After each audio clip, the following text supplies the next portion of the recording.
Prepare too fast. Forward. Into the darkness.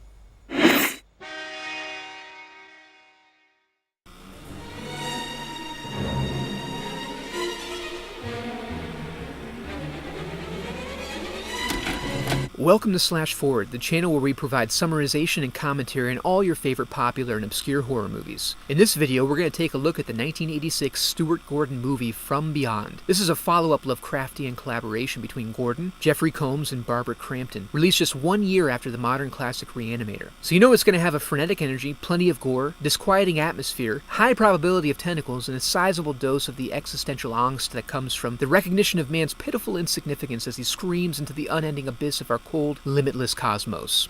So it's got that going for it.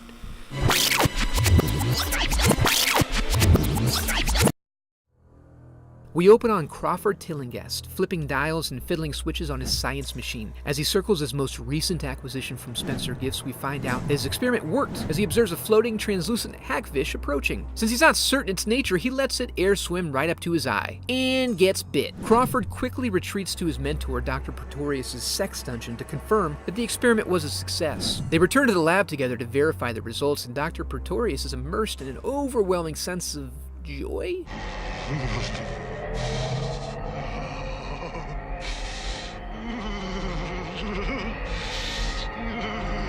While this is unfolding, a nosy neighbor calls the police about the noise and lights. When her dog runs off to seek 1,000 years of power, she's compelled to follow. Crawford, having apparently stared into the eye of Satan's butthole, pushes past her in an every-man-for-himself maneuver and is promptly arrested for running in dress slacks, it seems? It's hard to tell because the police definitely cuff him before they even bother to check the house and find Dr. Pretorius' now headless body. We come to find out that Crawford has been committed as a schizophrenic and is awaiting trial. We're introduced shortly to the Golden Girl, Dr. McMichaels, played by Barbara Crampton. She's been called in to provide an opinion as to whether or not Crawford is fit to stand trial. She's immediately relieved of her shoulder pads, but don't worry, she has plenty more. As a result of their conversation, we learn that the experiments were designed to stimulate the pineal gland with resonant frequencies. We're also treated to Combs saying, "Gingerbread man."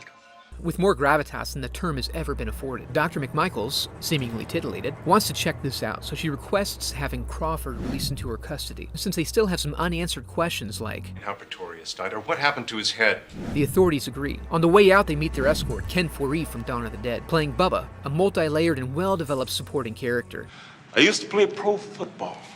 Realizing the only way forward is to move backward, they return to 666 Benevolent Street to find some answers. After Crawford briefly disappears, the crew is reunited and they settle in for a hearty meal of garbage balls for dinner, apparently. As they get ready to wind up the resonator, we're treated to some additional character building.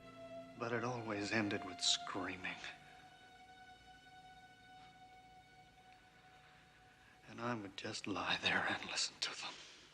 And rules. Don't move when we're in the field of the vibrations. Why? You move, and they may see you. The pineal stimulation gets underway, and we have what appears to be some sort of an unexpected boner party, after what appears to be the implied rejection of a devil's three-way. Oh, man. We are reintroduced to Dr. Pretorius, who makes a creepy request. Touch me, if it pleases you. You look kinda gooey, bro. This is a classic Band-Aid situation. Best to get it over with quickly, so I'll help out there. There you go. From here, it devolves into tentacle time. And ends with a narrow escape. The next morning, while wallowing in the shame of the previous night's pineal stimulation, the trio discusses the obvious need to get the hell out of the house. The experiment confirms that Crawford is not crazy, and there's a lot of risk associated with activating the machine. Dr. McMichaels, however, appears to have had something awoken inside of her. Incredible creature. It must have total bodily control on a molecular level. Perhaps pineal stimulation causes an accompanying sexual stimulation. There's so much to learn. Now fully committed to a shoulder-pad-free life of frivolity and sensuality, she insists that the experimentation must be pursued further, using the excuse that the results could lead to a possible cure for schizophrenia somehow. Before long, she gets herself back to that sweet, sweet resonance. This predictably leads to another encounter with Dr. Pretorius, who reveals his new improved form. This leads to some pretty grody visuals and nudity, which we'll skip over for the purposes of this video. Blocked from the machine, Crawford goes downstairs to try to disconnect the power at the main line, but is confronted by a horror from beyond. Bubba shows up and confirms that some people do indeed buy that underwear you've always wondered about when browsing at Target, and he promptly joins in the struggles to reach the switch.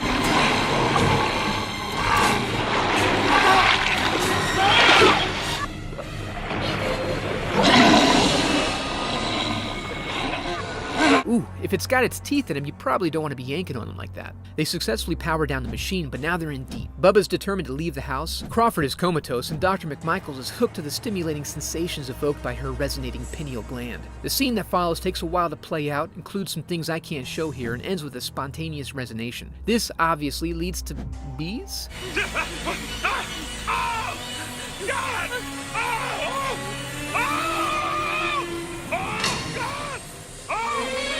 And an unfortunate outcome for Bubba, who is picked clean to the bone. Pretorius comes back, creeping around, still looking for that kiss, and the audience gets slapped in the face with symbolism.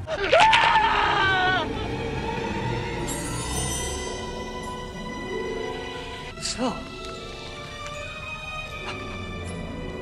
beautiful. Is it? They manage to get out, but not without paying a significant price. They end up back at the hospital where we start the final act. Crawford remains comatose, with his pineal gland prairie dog in it, and Dr. McMichaels is prescribed electroshock therapy. Riding this wave to the end, the plot has now been reduced to a sequence of events intended to drive us toward the conclusion. Let's observe them. Crawford, led by his third eye, is eating organs now for some reason, and is asked to stop in the most polite way imaginable. Crawford, please don't eat those. Dr. McMichaels manages to escape while the orderlies are distracted. McMichaels hijacks a van, and Crawford separately steals an ambulance. They both end up finding their way back to the house. Oh yeah, and Crawford does some serious eye-sucking along the way.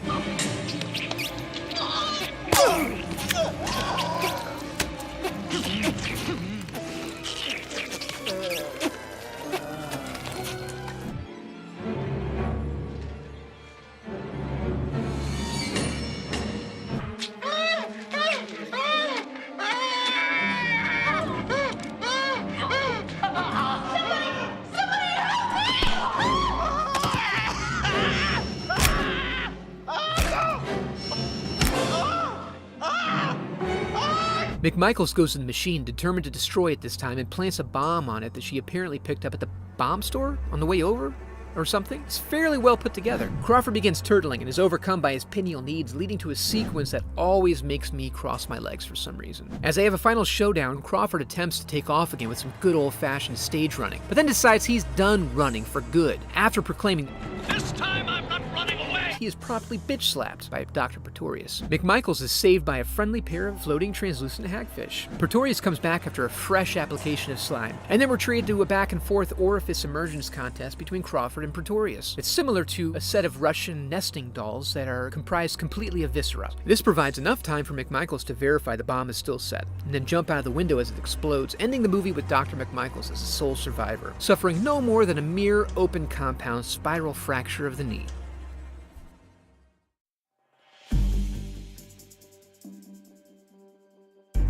Could the pineal resonator have actually worked? Not in theory, but in terms of the actual contraption made for use within the movie itself. Upon watching this film, it seems as though the plot unfolds in a way that was possibly unintentionally prescient. Were the predictions within the movie actually coincidence? Did Stuart Gordon have access to information no one else knew about? Or did the production itself form a sort of hive consciousness that compelled the crew to create a narrative that unfolds in a way that's implicative of the future, without their realization? Following the theme of this movie, an experiment that expands the bounds of human perception, resulting in extra-liminal intelligence, knowledge, and interdimensional sense experience, we're going to look into all of the meta-predictions that were inadvertently or advertently made from within the movie's universe. Things such as The Simpsons,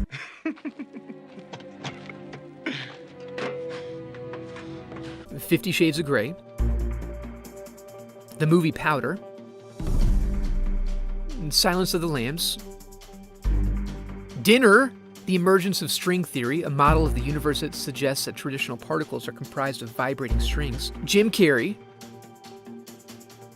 the Oozinator. Water and ooze blast and Oozinator. Oh, yeah! Bleh! Gross! Yeah! And that's it for From Beyond.